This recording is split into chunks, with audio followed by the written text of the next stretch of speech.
Япониянын Яидзу шаарында Кыргызстандын ардактуу консулдугунун салтанаттуу ачылышы болду. Ага Кыргызстандын Япониядагы атайын жана ыйгарым укуктуу элчиси Эркинбек Осоев жана аталган өлкөнүн ишкер чөйрөлөрүнүн өкүлдөрү катышты.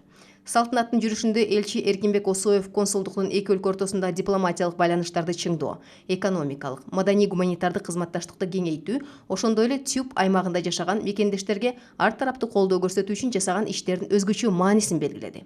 Өз кезегинде ардактуу консул Йоцухаши Кыргызстандын жарандардын мыйзамдуу укуктарын жана кызыкчылыктарын камсыз кылуу үчүн бардык күч аракетин жумшай тургандыгын жана Кыргызстан менен Япониянын ортосундагы экономикалык жана маданий-гуманитардык байланыштарды өнүктүрүүгө толук көмөк көрсөтөрүн баса белгиледи.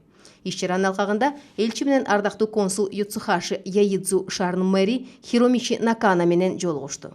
Жолугушуунун жүрүшүндө элчи билим берүү жана илим, инновация жана туризм жаатындагы өнөктөштүктү тереңдетүүгө, ишкердик, маданий байланыштарды чыңдоого жана экономикалык дипломатияны өнүктүрүүгө умтулаарын белгиледи.